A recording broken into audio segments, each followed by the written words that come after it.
Assalamualaikum warahmatullahi wabarakatuh. Perkenalkan, nama saya Tasya Nurubadiza. Saya dari kelas 10 MIPA 3. Asal sekolah saya dari SMA Negeri 1 Rancah yang berada di Kabupaten Ciamis. Pada video kali ini, saya akan menjelaskan hukum tertulis dan tidak tertulis, pengertian dan fungsi hukum, pengertian dan fungsi HAM, penerapan hukum dan HAM. Langsung aja, yang pertama adalah perspektif hukum tertulis dan tidak tertulis. Hukum tertulis seperti yang kita ketahui merujuk pada aturan hukum yang secara jelas diatur dalam dokumen resmi seperti undang-undang, peraturan pemerintah, dan peraturan perundang-undangan lainnya. Di sisi lain, hukum tidak tertulis mengacu pada norma-norma sosial, adat istiadat, dan kebiasaan yang tidak secara eksplisit tertuang dalam dokumen hukum formal.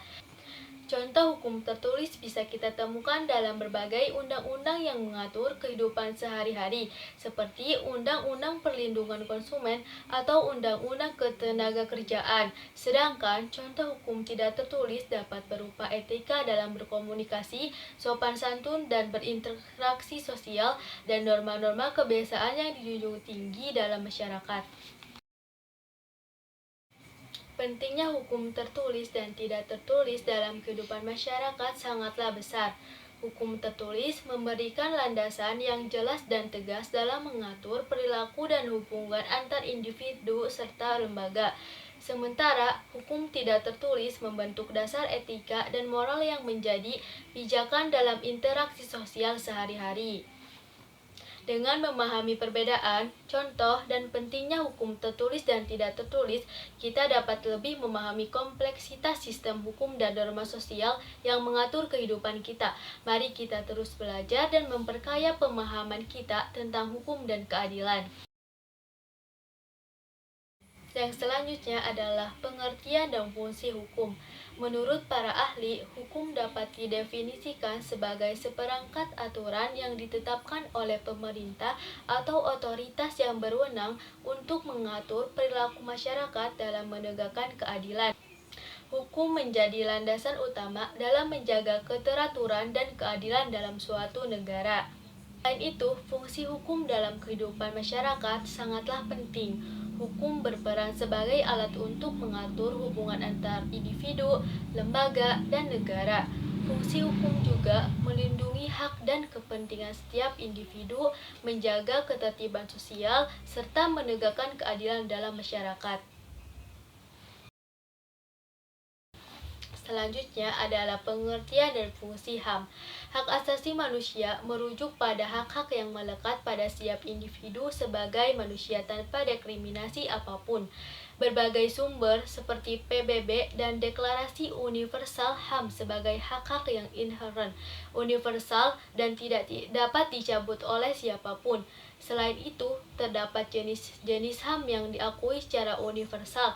Contohnya, termasuk hak atas kebebasan berpendapat, hak atas keadilan, dan hak atas kebebasan beragama, dan hak atas perlindungan dari diskriminasi. Salah satu contohnya adalah kasus pelanggaran hak atas kebebasan berekspresi, di mana beberapa individu atau kelompok dihambat dalam menyuarakan pendapatnya secara bebas tanpa tekanan. Dan yang terakhir adalah penerapan hukum dan HAM. Prinsip-prinsip penegakan hukum yang adil dan transparan mencakup keadilan, kepastian hukum, independensi lembaga penegak hukum, dan akuntabilitas. Penegakan hukum yang adil dan transparan adalah kunci dalam menjaga kepercayaan masyarakat terhadap sistem hukum. Selain itu, peran dan tanggung jawab individu dalam penegakan HAM sangatlah penting. Individu memiliki tanggung jawab untuk menghormati hak asasi manusia orang lain, melaporkan pelanggaran HAM yang terjadi, dan mendukung advokasi untuk melindungi HAM.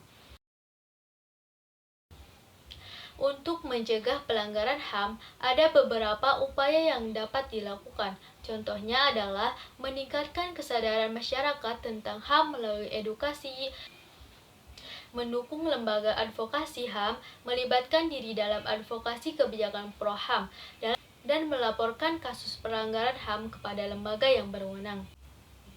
Demikianlah beberapa hal yang bisa saya sampaikan. Semoga bermanfaat. Wassalamualaikum warahmatullahi wabarakatuh.